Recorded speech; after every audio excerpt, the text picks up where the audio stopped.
Welcome back students. This is class 10th and this is the exercise 6.2. Students आज अपन है ना जो 6.2 exercise है वो अपन क्या करेंगे, सोल्व करेंगे। तो स्टूडेंट्स अपन बात करते हैं एक्सरसाइज के बारे में, और ये जो एक्सरसाइज है अपनी वो क्या है, आपकी 6.2 एक्सरसाइज है। तो 6.2 जो एक्सरसाइज है, अब आपके पास तो कुछ नई चीज़ें आपके सामने आएगी। हालांकि हो सकता है आप लोगों ने 9th क्लास में पढ़ी होगी थ्योरम के बारे में।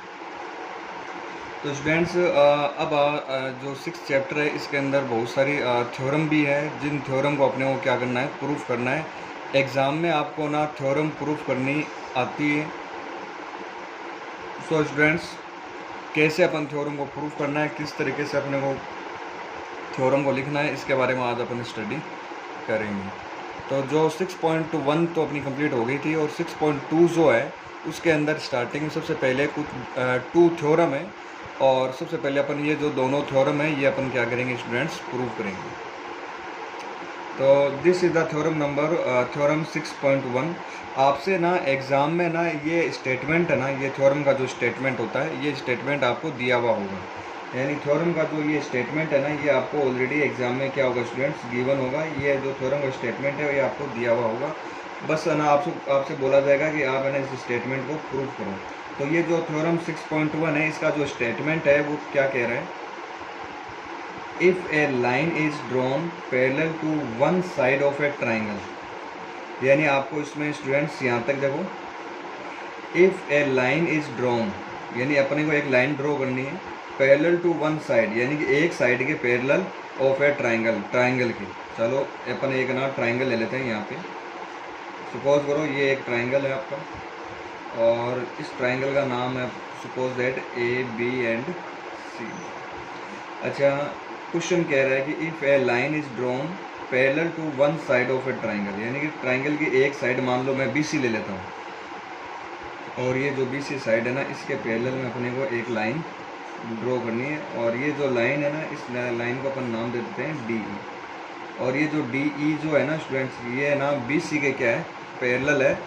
ये थ्योरम का जो स्टेटमेंट है उसके अकॉर्डिंग अपन काम करते हैं। थ्योरम का स्टेटमेंट क्या क्या कह रहा है कि if A line is drawn parallel to one side of a triangle. तो मैंने एक लाइन ड्रॉ कर दी, और इन तीनों में से किसी एक साइड के पैरेलल आपको एक लाइन ड्रॉ करनी है। To intersect the other two sides in distinct points. ये जो लाइन है ना, वो बाकी के 2 साइड को क्या करेगा, 2 अलग अलग पॉइंट्स पे क्या करेगा, कट करेगा, इंटरसेक्ट करेगा। ये लाइन इंटरसेक्ट करेगी। The other 2 sides are divided in the same ratio. अगर आपने इस लाइन को इस लाइन के पैरेलल ड्रॉ किया है, तो ये वाली जो लाइन है ना, ये वाली जो लाइन है वो इस तरीके से डिवाइड करेगी कि जो divided in the same ratio, यानी कि ये जो दोनों लाइनों का जो रेशियो है ना वो सेम होगा। यानी कि AD/DB इक्वल AE/EC। तो स्टूडेंट्स ये तो अपना हो जाएगा। सबसे पहले अपन लिख लेते हैं इसमें गिवन के।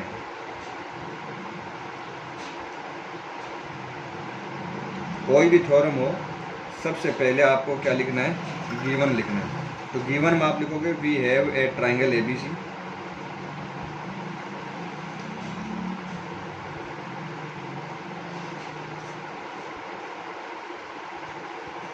We have a triangle ABC and a line DE is parallel to BC। यानी कि ये जो DE लाइन है वो BC लाइन के क्या है, पैरेलल है। तो इस तरीके से अपने पास ये क्वेश्चन है, ठीक है। तो ये आपका गिवन है। और ये जो दे रखा है ना, the other 2 sides are divided in the same ratio, यानी कि बाकी के जो 2 साइड है वो ना सेम रेशियो में डिवाइड होगी। ये अपने को क्या करना है स्टूडेंट, प्रूफ करना है। तो गिवन के बाद में आप हमेशा क्या लिखोगे, टू प्रूव, यानी कि प्रूफ क्या करना है वो आपको हमेशा लिखना है हर थ्योरम में, टू प्रूव। तो टू प्रूव में आप स्टूडेंट्स लिखोगे कि AD/DB इक्वल AE/EC।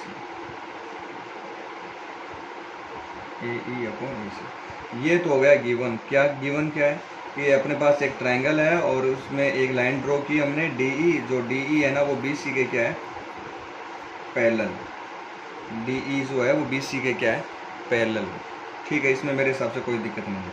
और प्रूफ क्या करना है, A D upon D B और ए ई अपॉन ई सी, यानी कि ये वाली जो लाइन है ना वो इन दोनों साइड, जो साइड ए बी और साइड ए सी, इन दोनों साइड को इक्वल रेशियो में क्या करेगी, डिवाइड करेगी, यानी कि A D upon D B equal होगा ए ई अपॉन ई सी। इस तरीके से आपको प्रूफ करना है। ओके स्टूडेंट्स, तो आपको यहाँ तक मेरे हिसाब से समझ में आ गया होगा कि गिवन में आपको क्या लिखना है। गिवन में जो फर्स्ट स्टेटमेंट होता है ना वो आपका लगभग गिवन होता है, और उसके आगे वाली जो लाइन दे रखी होती है वो क्या है, आपका प्रूफ करने के लिए बोला होता है। जैसे कि if A line is drawn parallel to one side of a triangle to intersect the other two sides in distinct points, तो ये तो आपका है given. Then the other two sides are divided in the same ratio, यानी कि बाकी के जो टू साइड है ये है ना सेम रेशियो में क्या होती है, डिवाइड होती है। ये आपको क्या करना है, प्रूव करना है। स्टूडेंट्स, इतना करने के बाद में अब आपको ना इसमें कंस्ट्रक्शन करनी पड़ती है। कंस्ट्रक्शन का मतलब है कि आप अपनी तरफ से इस डायग्राम में कुछ अलग करना चाह रहे हो क्या, प्रूफ करने के लिए। देखो ऐसा नहीं है कि ना अपन बैठे बैठे ऐसे बोल देंगे हाँ भाई ये ऐसे से होता है और प्रूफ हो जाएगा, ऐसा नहीं होता। हो सकता है कि कई क्वेश्चन में आपको कंस्ट्रक्शन करनी ना पड़े, हो सकता है कई क्वेश्चन में आपको कंस्ट्रक्शन करनी पड़े। तो इस थ्योरम में थोड़ी सी स्टूडेंट्स कंस्ट्रक्शन है, तो इसके बाद में जो नेक्स्ट टॉपिक है वो अपना क्या रहता है, कंस्ट्रक्शन रहता है।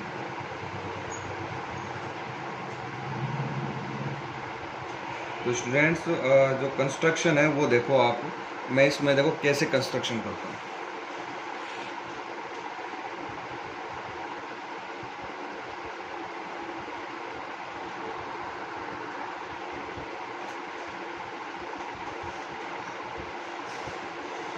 कि मैं एक काम करता हूँ कि ये जो अपने को पता है ये डी ई है ना वो बी सी के क्या है, पैरेलल है। तो सबसे पहले अपन इन दोनों को डी जो है इसको मैं डी और सी को आपस में मिला देते हैं, और बी और सी जो पॉइंट है इनको भी आपस में अपन मीट करवा सकते हैं इस तरीके से।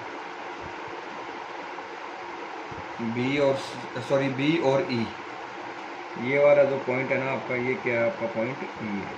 ठीक है, इन दोनों लाइनों को आपस में क्या कर दिया अपन ने, मीट करवा दिया। बी को ई से मिला दिया और डी को सी से अपन ने मिला दिया। अच्छा, उसके बाद में ये वाला जो डी पॉइंट है ना, डी पॉइंट से अपन एक परपेंडिकुलर डालेंगे। We will take a perpendicular on A E, इस तरीके से।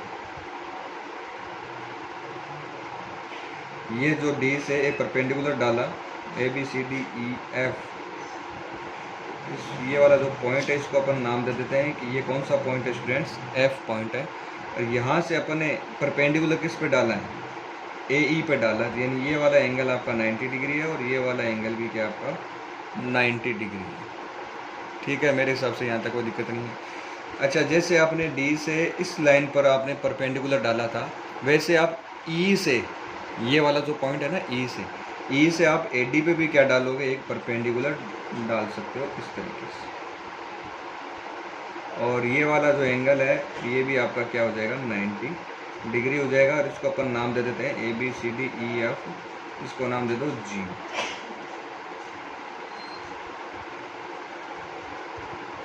इसको मैंने क्या नाम दे दिया, जी नाम दे दिया। तो स्टूडेंट्स, आपको मेरे हिसाब से कंस्ट्रक्शन जो है वो आपको अच्छे से समझ में आ गई होगी कि किस तरीके से आपको ना डायग्राम में कंस्ट्रक्शन करनी है।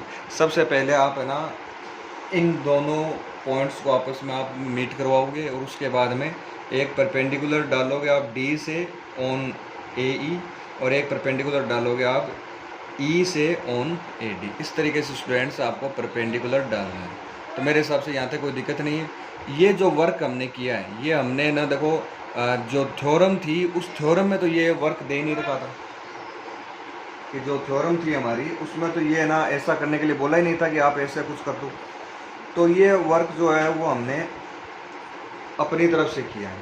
तो ये जो अपनी तरफ से जो अपन काम करते हैं ना, इसको अपन कंस्ट्रक्शन में शामिल करते हैं। किस में शामिल करते हैं, कंस्ट्रक्शन। तो चलो स्टूडेंट्स, इसमें अपन थोड़ी कंस्ट्रक्शन है, जो काम अपन ने यहाँ किया ना इसको अपन थोड़ा थ्योरेटिकल अपन इसको लिख देते हैं।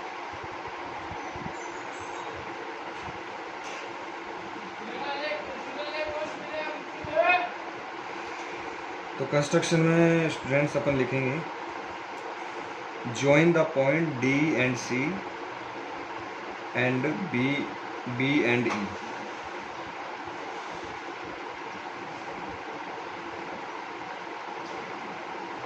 Join points D and C, B and E. इस तरीके से आपको ना इन दोनों पॉइंट्स को क्या कर दिया हमने, ज्वाइन कर दिया। अच्छा, परपेंडिकुलर डाले थे हमने, एक तो परपेंडिकुलर हो गया DF और दूसरा परपेंडिकुलर हो गया EG। तो अपन एक काम करते हैं, टेक परपेंडिकुलर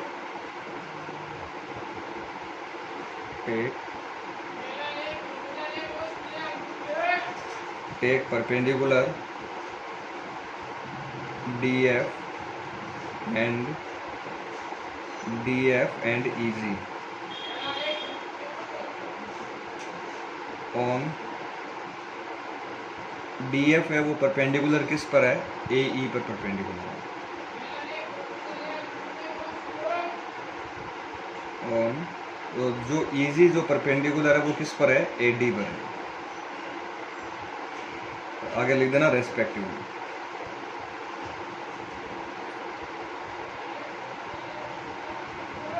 इस तरीके से स्टूडेंट्स आपको ना ये जो टू परपेंडिकुलर्स है वो आपको लेने हैं।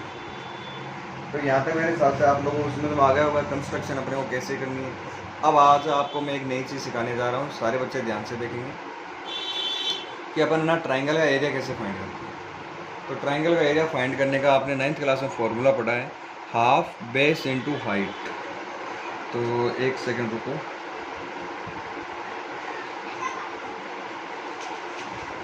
यहाँ देखो एक बार,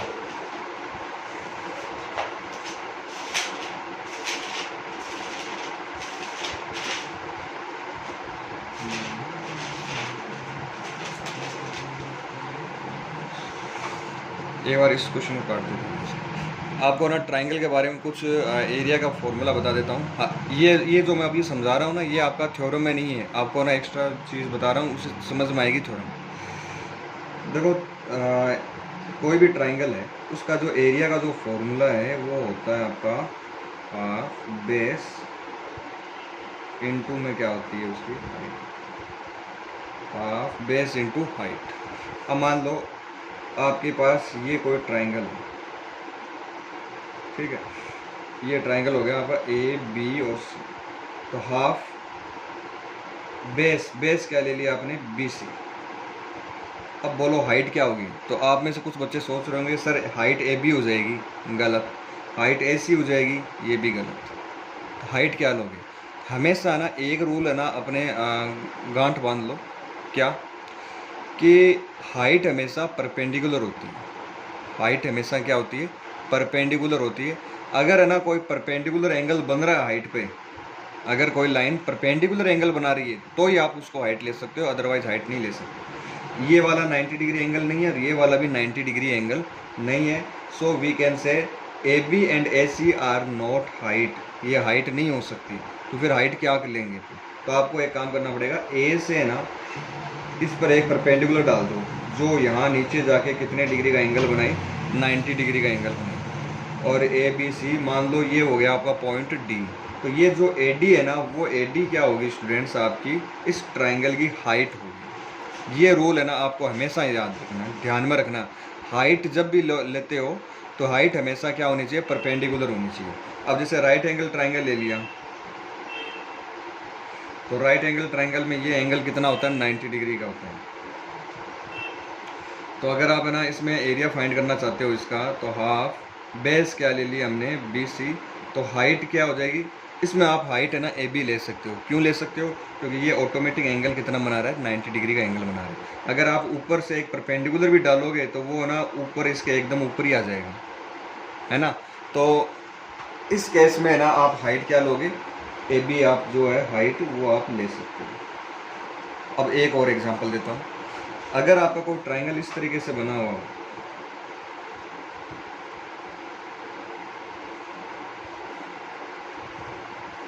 ये ट्राइंगल हो आपके पास, ये ट्राइंगल आपको सबको दिखाई दे रहा होगा, ये वाला ट्राइंगल। इस ट्राइंगल में अगर आपसे कहा जाए हाँ भाई, इसका एरिया फाइंड करो, तो फॉर्मूला आप वही लगाओ, हाफ बेस, बेस क्या है BC, और हाइट क्या लोगे, तो देखो यहाँ से अगर आप है ना ऐसे परपेंडिकुलर डलेगा नहीं, इसके अंदर परपेंडिकुलर कैसे डालोगे, आप ऐसे को लाइन, तिरछी लाइन खींचोगे, तो ये वाला एंगल 90 दिख रहा है क्या, आप है ना कितने डाल देना अंदर, आप है ना अंदर है ना कितने परपेंडिकुलर ले लेना, ये 90 डिग्री का एंगल बनेगा नहीं, तो परपेंडिकुलर कैसे है, नहीं बन रहा ना परपेंडिकुलर। इस केस में आप है ना ऐसे कर सकते हो कि इस लाइन को थोड़ा सा आप आगे बढ़ा के फिर यहाँ बाहर क्या डाल सकते हो, एक परपेंडिकुलर डाल सकते हो, इसको क्या नाम दे दिया मैंने D। तो बेस तो आपकी हो जाएगी BC, बेस को आपको चेंज नहीं करना है, बेस को ऐसा नहीं आप बेस BD कर दो फिर ट्राइंगल ही चेंज हो जाएगा, तो बेस तो हो जाएगा BC, लेकिन हाइट है ना वो क्या हो जाएगी आपकी AD हो सकती है, हाइट क्या होती है आपकी AD हो जाएगी। लेकिन कई बार तो हाइट है ना ट्राइंगल के अंदर ही आ जाती है, तो कई बार हाइट है ना ट्राइंगल से बाहर भी चली जाती है, कई बार तो हाइट देखो इस वाले में हाइट जो ली थी वो ट्राइंगल के एकदम अंदर आ गई थी, लेकिन अगर आपका ना अगर कोई ट्राइंगल इस तरीके से बना हुआ है, ये वाला अगर आपका ट्राइंगल इस तरीके से बना हुआ है, तो इसकी जो हाइट के लिए आप परपेंडिकुलर डालोगे ना, वो हमेशा कहाँ डलेगा, बाहर बाहर डलेगा। तो परपेंडिकुलर है ना आपका ट्राइंगल के अंदर हो चाहे ट्राइंगल के बाहर हो, कोई फ़र्क नहीं पड़ता, आप उसको हाइट मान सकते हो और वही आपकी क्या होगी, हाइट होगी। आगे ने बात समझ में, ये रूल है ना, ये आप लोग ध्यान में रखना। अब चलो वापस अपन है ना थ्योरम पे चलते हैं।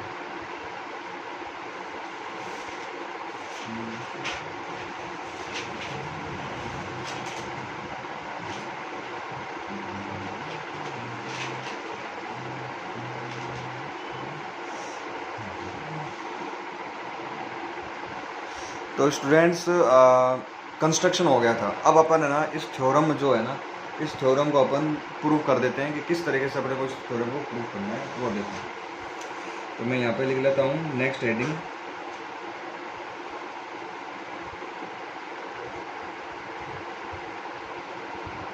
नेक्स्ट हेडिंग में अपन लिखेंगे यहाँ पे प्रूफ। तो इसको थ्योरम को अपन प्रूफ कैसे करेंगे, वो सबसे पहले देखो मेरा ये तरीका है प्रूफ करने का कि सबसे पहले आपको ना देखो यहाँ पे एक ट्राइंगल दिख रहा होगा ADE, ये वाला ट्राइंगल दिखाई दे रहा है सबको, AD and E, AD and E। इस ट्राइंगल का एरिया निकालते हैं, area of triangle,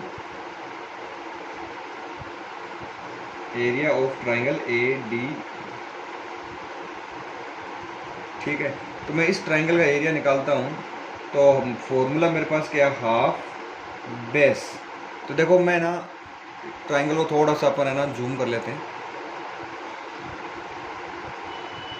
we are finding the area of ADE, यानी इस ट्राइंगल का जो एरिया है ना वो अपने को क्या करना है, फाइंड करना है। तो अपने पास है ना ये वाला ट्राइंगल है, ठीक है। तो इस ट्राइंगल का अपने को एरिया फाइंड करना है, तो बेस आप क्या ले सकते हो, DE बेस ले सकते हो, बेस आप है ना AD भी ले सकते हो, और बेस आप AE भी ले सकते हो। ध्यान में रखना ये भी एक नया ये भी एक रूल है कि कोई भी ट्राइंगल हो, ट्राइंगल की कितनी साइड होती है, 3 साइड होती है। तो बेस है ना आपकी मर्जी है, कोई भी बेस ले लो, ऐसा नहीं कि नीचे वाली ही हमेशा बेस होती है, ऐसा कोई रूल नहीं है। बेस आप इसको भी ले सकते हो, बेस आप इसको भी ले सकते हो। तो स्टूडेंट्स मैं बेस ले लेता हूँ पहले AD, बेस मैं क्या ले रहा हूँ, AD। अब एक बात बताओ, अगर है ना बेस AD है तो हाइट क्या होगी आपकी, अगर बेस AD है तो हाइट क्या होगी, हाइट होगी आपकी EG, क्योंकि AD पे परपेंडिकुलर देखो कहाँ बन रहा है, देखो ये वाला परपेंडिकुलर, ये परपेंडिकुलर बन रहा है ना, और ये परपेंडिकुलर कौन बना रहा है, EG बना रहा है। तो अगर आप बेस AD लेते हो तो परपेंडिकुलर क्या हो जाएगा, EG हो जाएगा। तो चलो पहला अपन यही कर लेते हैं, बेस लेता हूँ मैं AD। तो यहाँ देखिए स्टूडेंट्स, बेस में क्या ले लेता हूँ, AD, और परपेंडिकुलर हो जाएगा EG। तो बेस AD हो गई, परपेंडिकुलर क्या हो गई, EG हो गई। तो हाफ बेस इंटू हाइट, तो इस तरीके से हो जाएगा। अच्छा, इसके बाद में ये अपन नाम दे देते हैं, इक्वेशन अपनी क्या है, फर्स्ट। दूसरा देखो, अगर मैं वापस इसी ट्राइंगल का एरिया फाइंड करता हूँ, तो एक बार फिर से देखिए,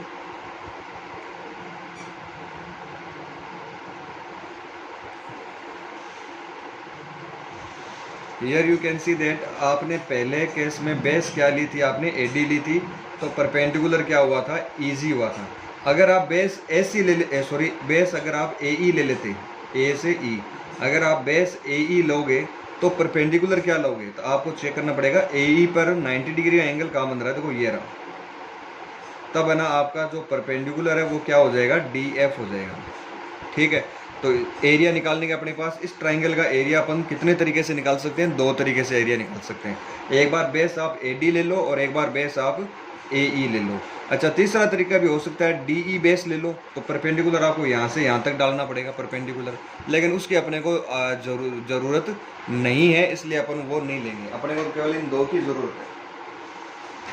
तो पहले ना मैंने जो बेस ली थी वो आपका AD बेस ली थी, उस टाइम जो परपेंडिकुलर है वो आपका क्या हुआ था, EG। अब आप बेस लोगे AE तो परपेंडिकुलर क्या होगा, DF होगा। तो स्टूडेंट्स अपन है ना, जैसे पहले अपन ने बेस AD ली थी तो परपेंडिकुलर EG लिया था, अब यार बेस अपन AE लेंगे तो परपेंडिकुलर अपन DF लेंगे। तो अपन है ना बेस जब अपन AE लेंगे तो परपेंडिकुलर क्या लेंगे, अपन DF लेंगे। तो स्टूडेंट्स यहाँ पे अपन परपेंडिकुलर ले लेते हैं DF, तो बेस तो लेंगे AE, बेस तो हो जाएगा आपका AE और परपेंडिकुलर क्या हो जाएगा, DF। This is over equation second. अच्छा स्टूडेंट्स, एक चीज़ और देखिए आप लोग, ये वाला ट्राइंगल देखो, ट्राइंगल BDE, ये वाला ट्राइंगल BD और E, इस ट्राइंगल की अगर आप बेस BD लेते हो तो हाइट क्या लोगे, अगर बेस BD लेते हैं तो इस बेस को आगे की ओर बढ़ाओ तो हाइट क्या होगी आपकी, EG होगी। यानी कि EG जो है ना वो इस ट्राइंगल की भी हाइट मानी जाएगी, और इस वाले ट्राइंगल की अगर आपसे हाइट पूछे तो देखो अंदर तो आपका परपेंडिकुलर बनेगा नहीं, परपेंडिकुलर आपका कहाँ बनेगा, बाहर बनेगा, इसलिए जो हाइट है वो कहाँ आएंगी आपकी, बाहर बन जाएगी। तो देखो बेस तो ले लेता हूँ मैं BD, पहले मैं लिख लेता हूँ ये ट्राइंगल कौन सा है, ये जो स्टूडेंट्स ट्राइंगल का नाम है BDE, area of triangle BDE। इस ट्राइंगल का जो एरिया फाइंड करेंगे तो बेस अपन क्या लेंगे, BD लेंगे। तो जब आप बेस BD लोगे तो हाइट क्या लोगे आप, EG लोगे। तो बेस तो हो गई BD और हाइट क्या हो गई, EG। Sorry, this is the equation third. ये अपनी जो इक्वेशन है वो क्या हो जाएगी आपकी, थर्ड इक्वेशन हो जाएगी। ओके स्टूडेंट्स, इसके बाद में मैं एक चौथा जो ट्राइंगल है वो और लेता हूँ, DEC, ये वाला ट्राइंगल। ट्राइंगल कौन सा है ये, ट्राइंगल DE और C। इस ट्राइंगल की अगर आप बेस लेते हो EC तो बेस को आगे बढ़ाने में परपेंडिकुलर क्या है, DF। तो बेस तो लेंगे EC और हाइट क्या लेंगे इसमें, DF लेंगे। तो ये इस ट्राइंगल का नाम है BEC, area of triangle BE और C। हाफ बेस, एक बार फिर से समझ लेना इसमें बेस कौन सी लेंगे अपन। देखो ऐसा मैंने आपको अभी एग्जांपल भी बताया था, जैसे मान लो इस ट्राइंगल की अपन बात कर रहे हैं, है ना, सॉरी अपन इस ट्राइंगल की बात नहीं कर रहे, इस ट्राइंगल की अपन बात कर रहे हैं। ठीक है, तो इस ट्राइंगल में बेस अगर आप EC लेते हो तो इस बेस को आगे बढ़ाओगे तो परपेंडिकुलर क्या हो जाएगा, DF। आप है ना इसको थोड़ा सा ऐसे घुमा के देखो, ये देखिए we are talking about this triangle. ठीक है, इस ट्राइंगल में अगर आपकी बेस अगर EC है तो इस ट्राइंगल की हाइट बताओ क्या होगी। तो देखो यहाँ अंदर तो आप परपेंडिकुलर डाल नहीं सकते, तो परपेंडिकुलर आपको कहाँ डालना पड़ेगा, बाहर डालना पड़ेगा। तो परपेंडिकुलर पहले से बाहर डाला हुआ है और परपेंडिकुलर क्या आपका DF है, परपेंडिकुलर क्या आपका DF। तो इस तरीके से स्टूडेंट्स इस जो ट्राइंगल है, ट्राइंगल का नाम है आपका DEC। इन ट्राइंगल ट्राइंगल का नाम BEC नहीं, DEC। ये ट्राइंगल कौन सा है, DE और C। तो स्टूडेंट्स ये वाला जो ट्राइंगल है DEC, इस ट्राइंगल में बेस तो हो जाएगी आपकी EC और हाइट क्या लेंगे अपन, DF। तो ये हो गई इक्वेशन नंबर 4। तो यहाँ तक मेरे हिसाब से किसी बच्चे को कोई प्रॉब्लम नहीं आएगी। आपको ना प्रूफ में सबसे पहले एरिया फाइंड करके आपको ना ये जो 4 इक्वेशन है ये आपको स्टूडेंट्स क्या करनी है, फाइंड करनी है। ये 4 इक्वेशन है, आपको ना इन 4 इक्वेशन को क्या करना है स्टूडेंट्स, फाइंड करना है। अच्छा, फाइंड करने के बाद में क्या, इसके बाद में आप है ना डिवाइड करोगे। जैसे एक तो इसमें देखो यहाँ क्या है, ईजी है, और यहाँ पे भी क्या आपका ईजी है या नहीं है ना ईजी। तो आप एक काम करो, फर्स्ट में थर्ड को डिवाइड करो, फर्स्ट डिवाइड बाई थर्ड। इसमें भी डी एफ और इसमें भी क्या है, डी एफ है, ठीक है। तो सेकंड को 4 से क्या करना है आपको, डिवाइड। फर्स्ट और 3 को डिवाइड कर देना, और सेकंड और 4 को क्या करना है स्टूडेंट्स, डिवाइड करना। तो चलो फर्स्ट और 3 को डिवाइड करते हैं। तो जब अपन फर्स्ट और 3 को डिवाइड करेंगे तो अपने पास इधर आ जाएगा area of triangle A D E, area of triangle B D E. देखो फर्स्ट और थर्ड को डिवाइड करना है, तो area of triangle A D E upon area of triangle B D E. अच्छा, आप है ना फर्स्ट और थर्ड को डिवाइड करोगे तो यहाँ ऊपर क्या आएगा, half A D E G, half A D into E G, और यहाँ नीचे लिखोगे आप half B D into E G. E G से ई जी कैंसिल, हाफ से half cancel, A D upon B D, ये आपका बचेगा यहाँ पे A D upon B D. यहाँ तक मेरे हिसाब से किसी बच्चे को कोई प्रॉब्लम नहीं आएगी। उसके बाद में आप डिवाइड करोगे सेकेंड और फोर्थ को, तो सेकेंड में लेफ्ट साइड में ए डी ई, नीचे क्या है, डी ई सी। तो area of triangle A D E upon area of triangle D E. देखो ए डी ई सेकेंड वाले में ए डी ई किसके इक्वल है, हाफ ए ई इंटू डी एफ। यहाँ मैं ऊपर लिखूँगा half A D into D F, ये तो आ जाएगा आपका ऊपर की साइड में। और स्टूडेंट्स नीचे की साइड में जैसे अपने पास है डी ई सी, तो डी ई सी किसके इक्वल है, हाफ ई सी इंटू डी एफ। तो हाफ ई सी इंटू डी एफ। इस तरीके से स्टूडेंट्स आपको डिवाइड करना है, हाफ से हाफ कैंसिल, डी एफ से डी एफ कैंसिल, आपके पास यहाँ बचेगा A D upon E C. I think there is no problem in, आपको कुछ नहीं करना, बस नॉर्मल आप ना रफ कॉपी में डिवाइड करके देख लेना। फर्स्ट और थर्ड जो है वो डिवाइड कर देना, सेकेंड और फोर्थ जो है उसको आपको क्या करना है, डिवाइड करना है। तो यहाँ तक मेरे हिसाब से कोई प्रॉब्लम नहीं होगी। स्टूडेंट्स इतना करने के बाद में अब क्या करें, आपने ना 9th क्लास में एक थ्योरम पढ़ी है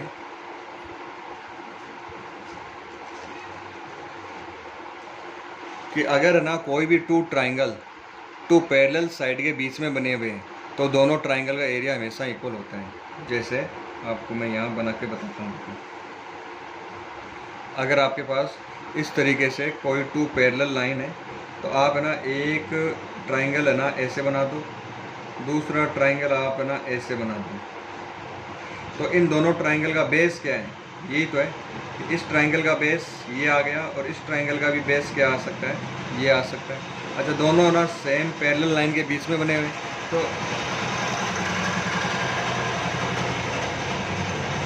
तो स्टूडेंट्स इस ट्राइंगल का और इस ट्राइंगल का जो एरिया है, इन दोनों ट्राइंगल का एरिया है ना वो हमेशा क्या होता है, आपस में इक्वल होता है। ये सेम कंडीशन अपने पास यहाँ और बन रही है।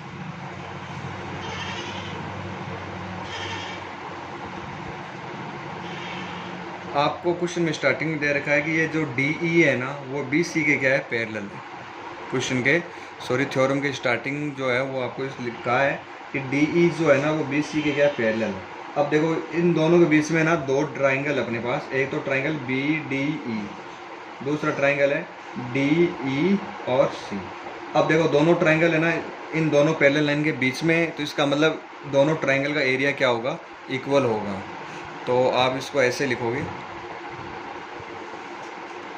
यानी इन दोनों ट्राइंगल का एरिया बी डी ई और डी ई सी, यही तो है।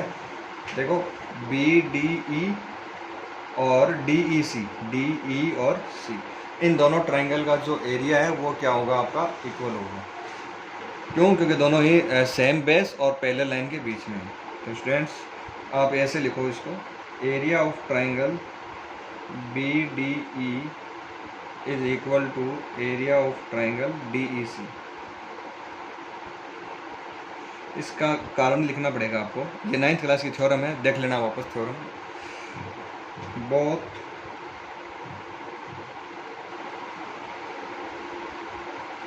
triangles are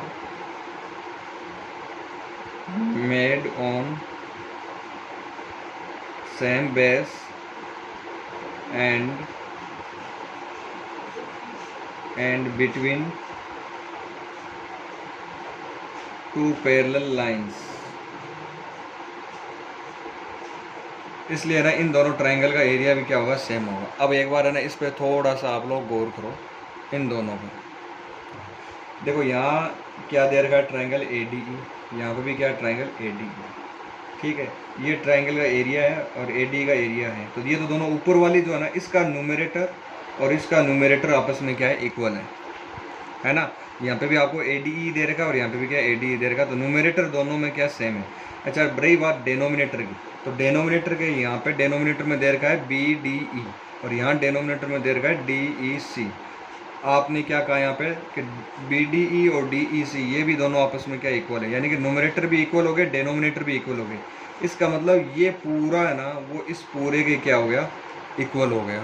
अगर है ना ये पूरा इस पूरे के इक्वल है, तो इसका मतलब ये दोनों भी आपस में क्या होंगे, आपके इक्वल होंगे। यहाँ थोड़ी सी मिस्टेक है, AD कैसे आ गया, अरे यार यहाँ AE है अपने पास, अपने को ना सेकेंड को 4 से डिवाइड करना था, तो सेकेंड को 4 से डिवाइड करेंगे तो सेकेंड में यहाँ पे AE है, तो AE अपॉन EC आएगा, ठीक है। तो ये पूरा भी क्या होगा, आपस में इक्वल होगा। तो यहाँ पे लिखना, सो AD is equal upon BD equal AE upon EC। तो स्टूडेंट्स यही अपने को देखो यहाँ पे ना प्रूफ करना था, AD upon BD equal AE upon EC, ये अपने को प्रूफ करना था। और लास्ट में अपन ने ये सेम चीज़ है ना, वो क्या कर दी, अपन ने प्रूफ कर दी। तो स्टूडेंट्स इस तरीके से आपको ना ये क्वेश्चन जो है वो आपको सोल्व करना है। और ये जो थ्योरम है, इस थ्योरम को ना थेल्स थ्योरम भी बोलते हैं। इस थ्योरम को दूसरा नाम क्या है, थेल्स थ्योरम।